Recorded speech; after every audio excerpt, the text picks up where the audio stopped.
Assalamualaikum warahmatullahi wabarakatuh. Pada kesempatan ini, kita akan membahas tentang kondisi Indonesia baik di bidang politik dan ekonomi pada masa reformasi, khususnya pada masa pemerintahan B.J. Habibie dan pemerintahan Presiden Abdurrahman Wahid. Ini adalah kompetensi dasar kita pada pertemuan ini, dan ini adalah indikator pencapaian kompetensi kita. Kita mulai dari pengertian reformasi. Reformasi di Indonesia itu merujuk pada berbagai perubahan yang mendasar di berbagai sendi-sendi kehidupan.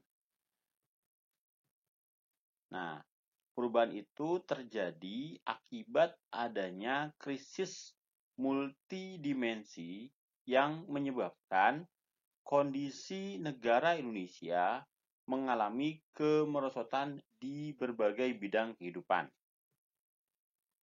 Kemudian, reformasi juga merujuk pada suatu masa setelah Orde Baru tumbang, yaitu ketika Presiden Soeharto memutuskan tanggal 21 Mei mundur dari jabatannya.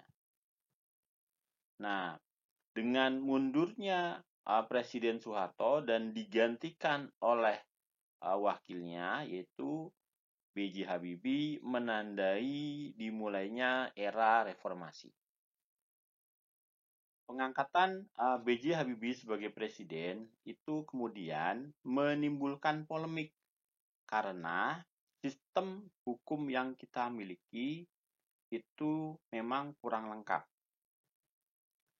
Ada yang menganggap pengangkatan B.J. Habibie sebagai presiden itu konstitusional atau legal. Dasar hukumnya adalah pasal 8 Undang-Undang Dasar 1945 yang menyatakan bila presiden mangkat, berhenti, atau tidak dapat melakukan kewajibannya, ia diganti oleh wakil presiden sampai habis masa waktunya. Nah, kan Pak Harto memutuskan untuk berhenti. Nah, berarti digantikan oleh Pak Habibie. Berarti kalau melihat dari pasal 8, maka pengangkatan Habibie menjadi sah atau legal. Kemudian ada yang menganggap bahwa pengangkatan Habibie itu inkonstitusional atau tidak legal. Nah, dasar hukumnya adalah pasal 9 Undang-Undang Dasar 1945, di mana sebelum memangku jabatan, seorang presiden harus mengucapkan sumpah atau janji di depan anggota DPR atau MPR. Nah, sementara Presiden Habibie itu tidak mengucapkan sumpah di depan gedung DPR MPR. Kenapa? Karena waktu itu gedung DPR MPR tengah dikuasai oleh para mahasiswa. Sehingga ada yang berkeyakinan bahwa pengangkatan Habibie itu inkonstitusional atau ilegal. Berikutnya kita akan mulai masa pemerintahan B.J. Habibie. Pada tanggal 22 Mei 1998, Presiden B.J. Habibie membentuk kabinet yang diberi nama Kabinet Reformasi Pembangunan. Nah, adapun program kerja utama dari kabinet ini adalah memperbaiki kondisi ekonomi, karena kan di masa akhir pemerintahan Orde Baru itu perekonomian menjadi sangat-sangat buruk. Nah, adapun langkah-langkahnya, yang pertama yaitu melakukan rekapitulasi perbankan Indonesia. Kemudian melaksanakan program likuidasi bank-bank yang bermasalah. Kemudian memperbaiki nilai tukar rupiah terhadap dolar Amerika Serikat sehingga bisa turun. Kan tadinya awalnya sekitar 16.000. Nah, diharapkan turun menjadi di bawah 10.000 rupiah. Kemudian juga yang berikutnya adalah merekonstruksi kembali perekonomian Indonesia. Jadi kan di masa akhir pemerintahan Orde Baru pertumbuhan itu kan bagus, tetapi ternyata kan penyebabnya bagus karena besarnya investasi asing dan juga industri-industri yang ada di Indonesia itu banyak yang bahan bakunya itu impor. Nah, makanya kemudian bagaimana caranya supaya industri kita maju tapi bahan bakunya sebagian besar adalah lokal. Kemudian yang terakhir, program adalah melaksanakan syarat-syarat reformasi ekonomi yang diberikan oleh IMF. Kalau kita ingat, di akhir pemerintahan Orde Baru, Presiden Soeharto melakukan penandatanganan letter of intent dengan IMF. Nah, Presiden B.J. Habibie kemudian melanjutkan reformasi ekonomi yang disyaratkan oleh IMF. Berikutnya, Presiden B.J. Habibie juga mencoba menyelesaikan permasalahan dui fungsi ABRI.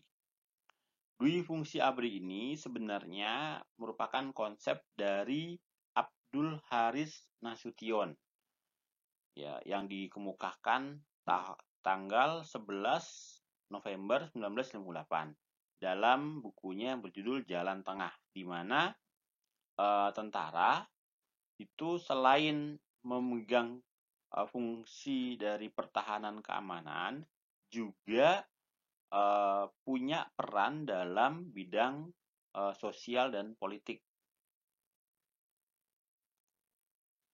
Nah, peristiwa penembakan 4 mahasiswa Trisakti pada tanggal 12 Mei 1998 itu kemudian menyulut sikap antipati masyarakat akan eksistensi dari militer. Nah, sehingga kemudian muncul tuntutan penghapusan dui fungsi ABRI dan akhirnya masuk ke dalam agenda reformasi. Nah, adapun pembenahan dui fungsi ABRI itu dilakukan dengan cara-cara seperti yang pertama, memisahkan kepolisian dari tubuh ABRI. Jadi, pada waktu masa Orde Baru itu TNI dan polisi itu bergabung menjadi Angkatan Bersenjata Republik Indonesia. Nah, pemerintahan B.J. Habibie kemudian memisahkan polisi dari ABRI sehingga sekarang kita mengenal ada polisi, ada TNI. Nah, kemudian langkah berikutnya adalah dengan mengurangi jumlah keanggotaan fraksi ABRI di dalam DPR. Nah, salah satu poin dari dui fungsi kan adalah ABRI merupakan kekuatan sosial politik. Nah, waktu itu ABRI bisa masuk ke dalam DPR tanpa harus melewati pemilihan umum. Nah, ini coba dikurangi pelan-pelan oleh pemerintah B.J. Habibie. Nah, target akhirnya adalah nanti ke depannya tidak ada fraksi ABRI dalam DPR. Kalau sekarang pada masa reformasi itu nggak ada fraksi ABRI. Dulu pada masa Orde Baru dan awal-awal reformasi itu masih ada fraksi ABRI dalam DPR. Pemerintah B.J. Habibie juga melaksanakan reformasi di bidang hukum dan perundang-undangan. Pada tanggal 10 sampai 13 November 1998 itu diadakan sidang istimewa MPR. Nah, dalam sidang ini menghasilkan 12 ketetapan. Di antaranya adalah TAP MPR nomor 8 tahun 98 yang berisi tentang amandemen UUD 1945.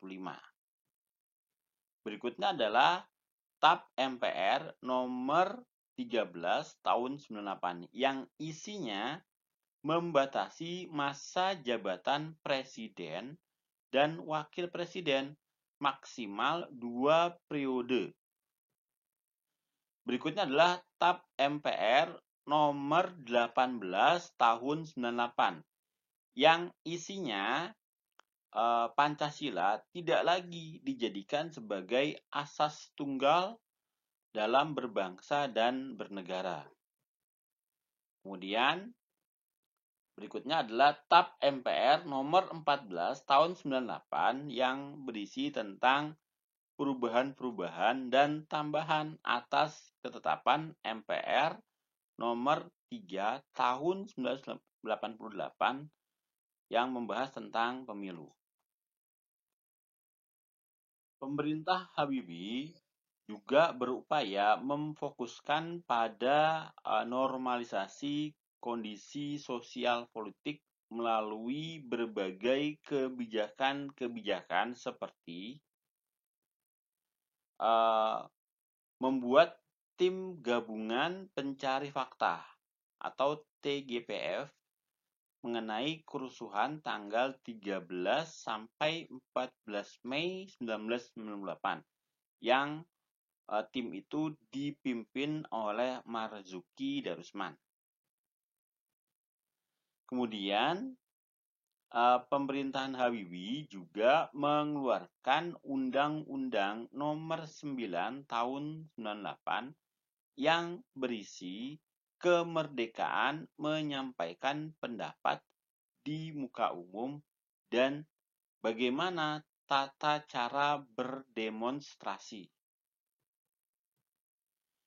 Berikutnya, pemerintah Habibie juga memberikan amnesti dan pembebasan terhadap tahanan-tahanan politik Orde Baru.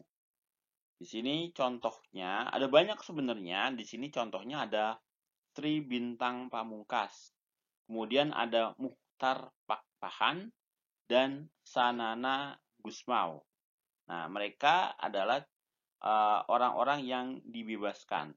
Kalau Sanana Gusmao ini, beliau adalah orang yang terlibat dalam upaya Timor Timur untuk memerdekakan diri dari Indonesia. Kelak beliau akan menjadi presiden dari Timor Timur.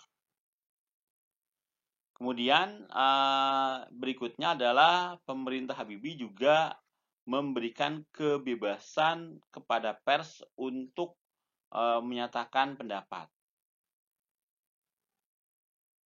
Pada masa pemerintahan B.J. Habibie juga berupaya menyelesaikan masalah Timor Timur. Jadi, Timor Timur itu sejak berintegrasi dengan Indonesia sekitar tahun 1976, kelompok Fretilin itu selalu memberikan perlawanan. Nah, perlawanan-perlawanan itu sekitar tahun 79 itu dipimpin oleh Sanana Gusmao yang tadi kita bahas di slide sebelumnya. Nah, Sanana Gusmao itu kemudian tertangkap pada tahun 1992 dan baru dibebaskan pada masa pemerintahan B.J. Habibie. Nah, penangkapan Sanana Gusmao ternyata tidak menyurutkan perlawanan. Nah, kenapa? Karena waktu itu di Timor Timur itu banyak generasi-generasi mudanya yang menginginkan pisah dari Indonesia.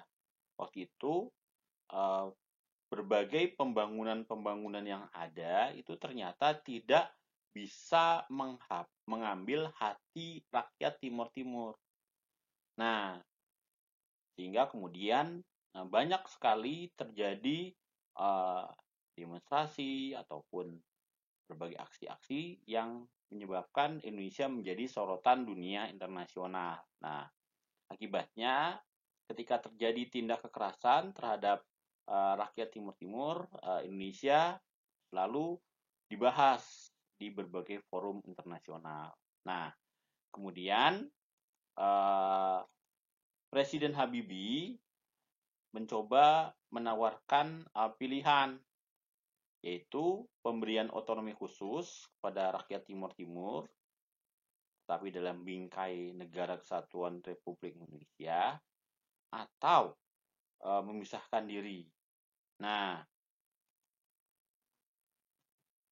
pada tanggal 5 Mei 1999, setelah pernyataan B.J. Habibie itu, kemudian dibuatlah pertemuan antara Indonesia, Portugal, dan PBB, yang intinya akan dilakukan jajak pendapat atau referendum tentang masa depan Timor Timur.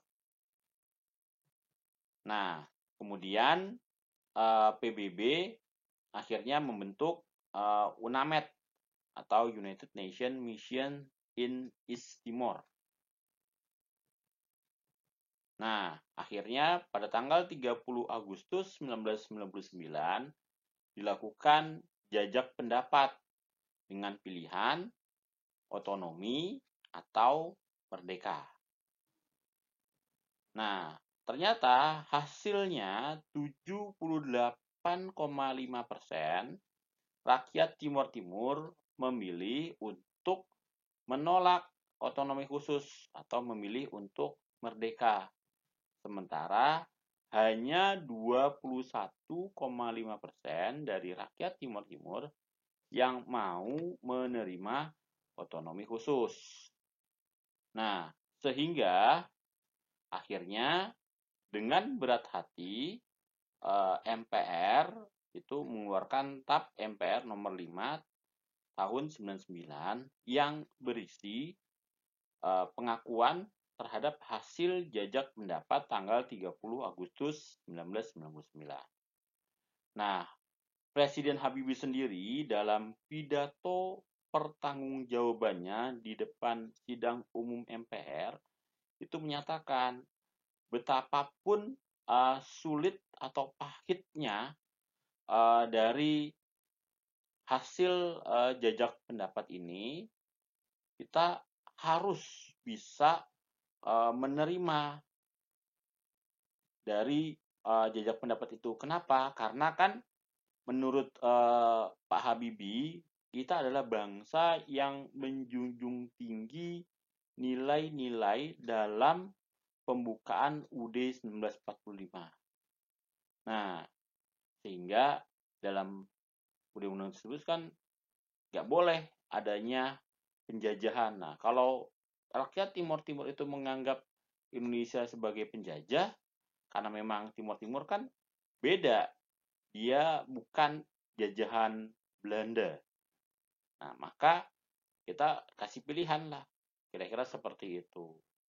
Nah, hasil dari Timor Timur ini kemudian memberikan pengalaman kepada Indonesia bahwa pemerintah itu nggak bisa sembarangan kalau menyelesaikan masalah di daerah lain seperti Aceh atau Papua, nggak bisa pendekatannya harus melalui referendum. Tetapi poin penting yang bisa diambil adalah bahwa kalau ingin merangkul harus pendekatan hati ke hati, jangan pendekatannya hanya melalui pembangunan infrastruktur atau segala macam, karena pembangunan itu bisa jadi tidak menyentuh, tidak mengambil hati dari rakyat setempat. Kira-kira seperti itu. Berikutnya adalah tentang pemilihan umum tahun 1999. Pemerintahan Habibie itu berhasil menyelenggarakan pemilu tahun 99. Pemilu ini diikuti oleh 48 partai politik. Nah, pemilu ini juga menggunakan undang-undang pemilu yang baru, yang isinya menyangkut tentang partai politik, proses pemilu, susunan dan kedudukan MPR, DPR, dan DPRD. Salah satu contohnya adalah Undang-Undang Nomor 3 Tahun 99 yang isinya pemilu itu dilaksanakan dengan campuran antara sistem proporsional dan sistem distrik. Nah, pemilu dilaksanakan tanggal 7 Juni 1999. Nah, hasilnya ada 5 partai yang menjadi pemenang pemilu. Ada PDIP, kemudian ada Golkar, ada PKB, P3, dan PAN. Ini adalah perolehan kursi pada pemilu 1999. PDIP dengan 153 kursi disusul Partai Golkar dan partai-partai lainnya. Nah, berikutnya kita akan bahas tentang kondisi sosial ekonomi pada masa pemerintahan B.J. Habibie. Penanganan krisis ekonomi di Indonesia waktu itu dianggap lebih lamban dibanding dengan negara-negara Asia lainnya. Kenapa? Nah, indikatornya ada pertumbuhan ekonomi yang dianggap rendah, kemudian meningkatnya angka pengangguran dan kemiskinan, dan tingginya angka kriminalitas. Nah, kenapa kok bisa jadi seperti itu? Nah, itu ternyata setelah ditelisik, itu ternyata akibat adanya kebijakan penghapusan subsidi bagi masyarakat yang kurang mampu. Jadi kan IMF menganggap bahwa kenapa Indonesia krisis itu karena banyak uang yang dipakai untuk memberikan subsidi. Nah, berarti subsidi itu dihapus. Nah, dengan subsidi dihapus, ternyata bukannya perekonomian membaik, justru malah menurun. Nah, bisa dibilang IMF salah resep lah di sini. Nanti ke depannya dalam pemerintahan berikutnya nanti diputusin nggak mau lagi mengikuti saran IMF, dibayar lunas utangnya kemudian udah out.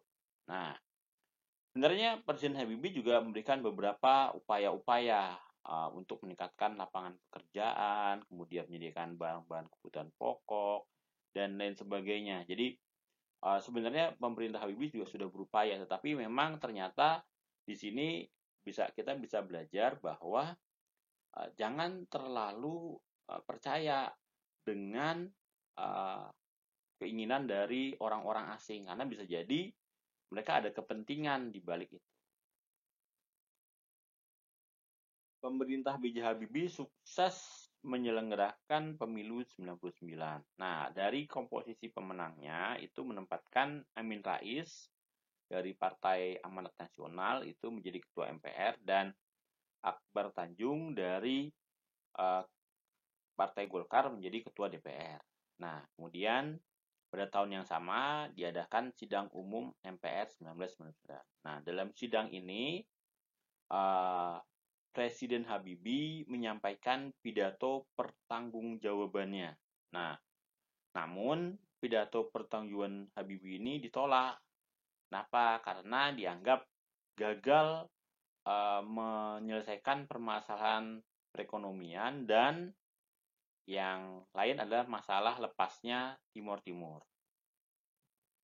Kemudian Presiden Habibie karena pidatonya ditolak, akhirnya tidak mencalonkan lagi menjadi presiden, dan kemudian Golkar itu kemudian akhirnya bersama dengan poros tengah PAN, P3 dan PKB itu kemudian mendorong Abdurrahman Wahid atau Gus Dur untuk naik menjadi presiden. Nah, kemudian Megawati itu akhirnya yang menjadi wakil presiden. Berikutnya kita akan membahas tentang masa pemerintahan Presiden Abdurrahman Wahid. Pada tanggal 28 Oktober 1999, Presiden Abdurrahman Wahid beserta dengan Ibu Megawati itu membentuk kabinet yang diberi nama Kabinet Persatuan Nasional. Nah, dalam kabinet ini ada beberapa perubahan dalam komposisi kabinet, yaitu Departemen Penerangan waktu itu dibubarkan karena di masa Orde Baru kan Departemen Penerangan paling sering membredel pers, maka kemudian dianggap mengekang demokrasi. Akhirnya Departemen Penerangan dibubarkan. Kemudian departemen yang lain yang dibubarkan adalah Departemen Sosial. Kenapa? Karena pada masa Orde Baru itu banyak bantuan-bantuan sosial yang ternyata rawan dikorupsi. Nah, terus kalau bagaimana upayanya untuk memberi bantuan kepada masyarakat? Nah, itu diserahkan melalui pemerintah daerah. Jadi, menurut pemikiran Presiden Abdurrahman Wahid, untuk masalah bantuan sosial itu sebaiknya dilimpahkan kepada pemerintah daerah karena sudah ada otonomi daerah. Kemudian Presiden Abdurrahman Wahid juga membentuk Dewan Ekonomi Nasional yang dipimpin oleh Profesor Emil Salim. Nah, tugas dari Dewan Ekonomi Nasional adalah memperbaiki kehidupan ekonomi nasional yang masih juga belum pulih pasca reformasi 1998. Nah, kemudian Presiden Abdurrahman Wahid itu juga dikenal sebagai Bapak Pluralisme. Ya, kenapa? Karena ini ada quotes dari Gus Dur, kalian baca itu menarik sekali quotes dari Gus Dur ini. Nah, salah satu indikator kenapa kok Presiden Abdurrahman Wahid ini menjadi Bapak Pluralisme adalah beliau mengeluarkan keputusan Presiden nomor 6 tahun 2000 yang isinya kira-kira mengakui agama, kepercayaan, dan adat istiadat Cina. Nah, dengan adanya pengakuan tersebut, maka etnis Tionghoa bisa beribadah di kelenteng. Kemudian juga Presiden Abdurrahman Wahid menetapkan tahun baru Imlek itu sebagai hari libur nasional. Sampai sekarang kita masih mengalami. Kalau pada masa pemerintahan Orde Baru itu tahun baru Imlek nggak ada, nggak libur. Pokoknya nggak diakui lah. Kemudian kebijakan berikutnya adalah untuk mengambil hati dari orang-orang Papua waktu itu Presiden Abdurrahman Wahid mengganti nama Irian diganti dengan nama Papua. Nah, itu sesuai dengan keinginan dari masyarakat setempat. Nah, kemudian selain itu juga dalam pertemuan antara Presiden Wahid dengan masyarakat Papua, mereka menginginkan supaya boleh mengibarkan bendera bintang kejora. Kemudian akhirnya kata Presiden Wahid, ya udah nggak apa-apa. Tapi syaratnya dia harus di bawah dari bendera merah putih. Jadi tujuannya untuk mengambil hati supaya tidak mau misah. Kira-kira seperti itu. Dan sampai sekarang pun menurut orang Papua itu Presiden Abdurrahman Wahid adalah presiden yang paling mengerti bagaimana keinginan masyarakat Papua. Jadi nggak harus kalau itu dibangun aja buat infrastruktur aja enggak, tapi dia ambil hatinya. Kalau udah diambil hatinya, harapannya nanti pembangunan apapun yang kita berikan itu akan menjadi lancar. Tapi kalau hatinya nggak diambil, ya nanti yang ada nanti pembangunan itu akan dirusak lagi. Kira-kira seperti itu. Nah, namun Presiden Abdurrahman Wahid ternyata dalam masa pemerintahannya itu tidak bisa berjalan dengan maksimal. Kenapa? Karena ada berbagai permasalahan-permasalahan pada masa pemerintahannya. Yang pertama yaitu Presiden Abdurrahman Wahid kan sering melakukan kunjungan ke luar negeri. Nah, itu mendapatkan hujan kritikan Kenapa? Karena kan waktu itu kondisi Indonesia belum pulih benar. Nah, sementara eh, ongkos kunjungan ke luar negeri kan memakan biaya yang tidak sedikit. Nah, itu dianggap oleh beberapa kalangan itu kurang berempati dengan kondisi masyarakat dalam negeri. Walaupun pertemuan-pertemuan itu sebenarnya juga untuk kepentingan bangsa Indonesia juga sih sebenarnya. Tetapi mungkin harapannya waktu itu ya jangan terlalu banyak. Kalau bisa melalui sambungan telepon ya udah telepon lah, jangan pakai kunjungan. Mungkin seperti itu harapan dari masyarakat. Kemudian Presiden Abdurrahman Wahid juga uh, pernah memberhentikan Maijen TNI Sudrajat dan Wiranto. Kenapa kok mereka diberhentikan? Itu alasannya menurut Presiden Abdurrahman Wahid itu dianggap sebagai halangan terhadap rencana reformasi di bidang militer. Jadi orang-orang tersebut dianggap menghalangi rencana Presiden Abdurrahman Wahid.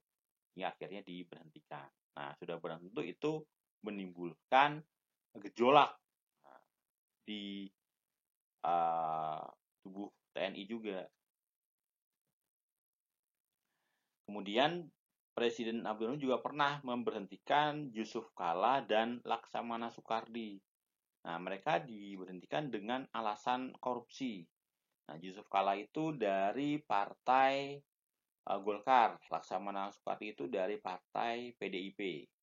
Nah, dengan pemecatan mereka dengan alasan korupsi, walaupun belum dibuktikan korupsinya seperti apa, itu menyebabkan partai Golkar dan partai PDIP akhirnya berjarak atau beroposisi dengan Presiden Abdurrahman Wahid. Jadi bahasa mudahnya Presiden Abdurrahman Wahid itu mencari musuh lah dengan memecat beberapa orang tanpa alasan yang jelas sehingga akhirnya membuat banyak musuh. Kira-kira seperti itu. Kemudian Presiden Abdurrahman Wahid juga ternyata tersangkut dengan kasus, yaitu yang pertama kasus Bulogate. Apa sih kasus Bulogate itu? Jadi penggunaan dana non-budgeter Bulog. Ya, jadi waktu itu Presiden Abdurrahman Wahid pernah mau membantu rakyat Aceh. Nah, cuman waktu itu nggak punya uang. Akhirnya dia melihat, kok di Bulog ada dana non-budgeter. Yaudah, pinjem dulu aja deh. Bahasa sederhananya gitu. Yaudah, saya pinjem dulu aja deh sama dananya Bulog. Tapi kan nggak bisa seperti itu. Nah, harus ada aturan-aturannya. Nah, akhirnya itu menjadi kasus Bulogate. Nah, uangnya sendiri sih kemudian akhirnya dikembalikan kepada negara. Kemudian yang berikutnya adalah kasus Brunei Gate, yaitu dugaan penyimpangan penggunaan dana dari Sultan Brunei terhadap bantuan dari Sultan Brunei kepada masyarakat Aceh. Itu diduga adanya penyimpangan atau korupsi lah bahasa mudahnya.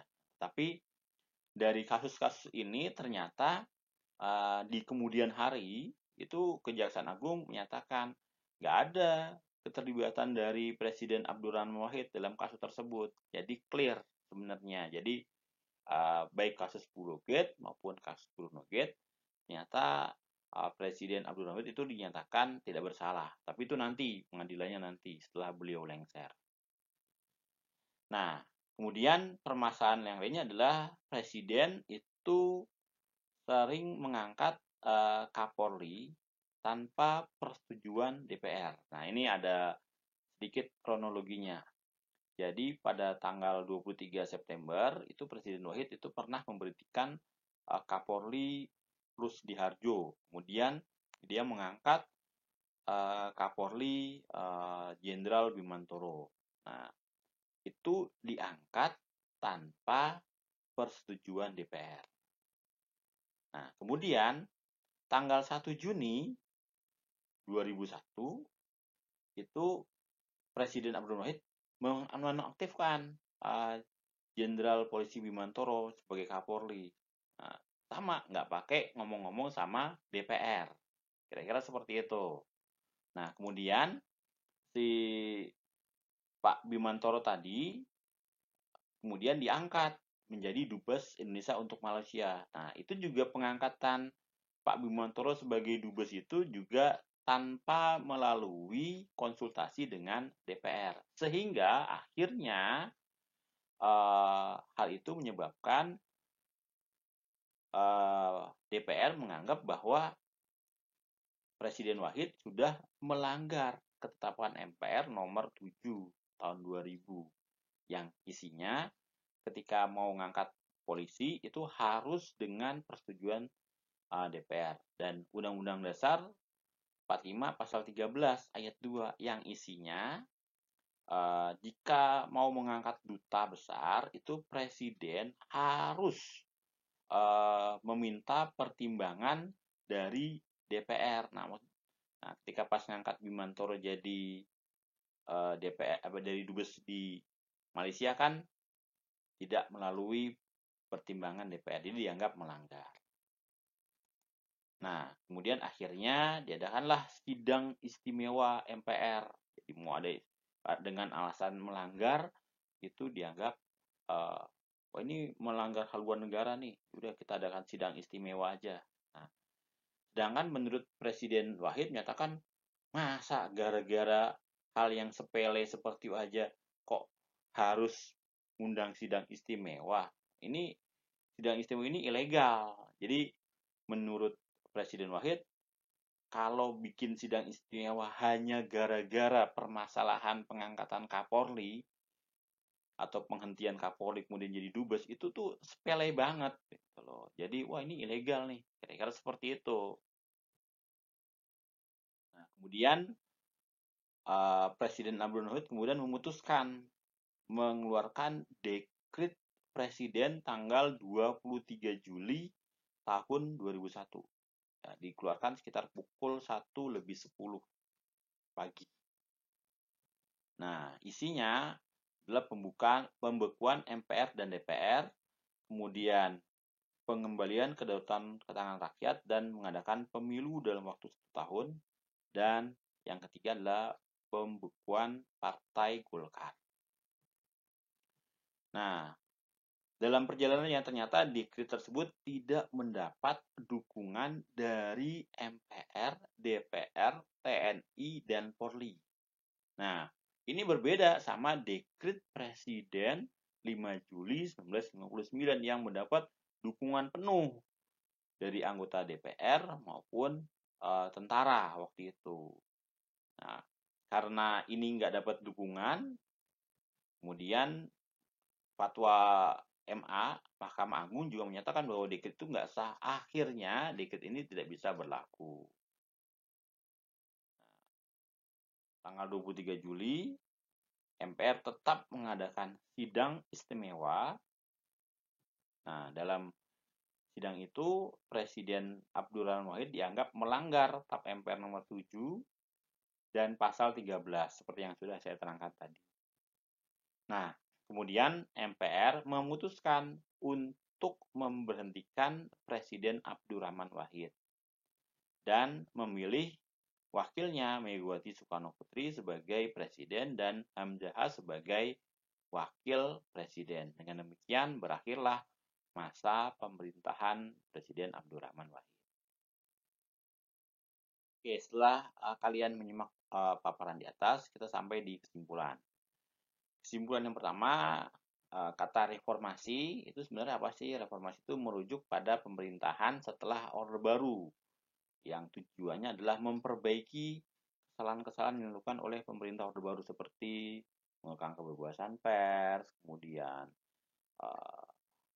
praktek kolusi nepotisme, kemudian fungsi ABRI, formasi hukum, dan lain sebagainya. Kira-kira seperti itu. Nah, kemudian pada masa pemerintahan B.J. Habibie, itu beliau membuat sejumlah terobosan yang memungkinkan bisanya adanya kebebasan berpendapat. Seperti pers boleh nulis bebas, kemudian juga boleh mahasiswa untuk demonstrasi, ada undang-undangnya. Kemudian juga ada penghapusan dui fungsi ABRI.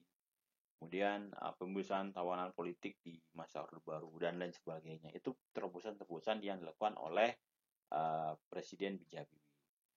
Tapi sayangnya di sisi lain, khususnya di bidang ekonomi, karena beliau terlalu mengikuti saran IMF, ya contohnya ada penghapusan subsidi, menyebabkan perbaikan ekonomi di Indonesia itu menjadi lamban dibanding negara-negara lain karena resep yang diberikan oleh IMF itu terbukti tidak tepat.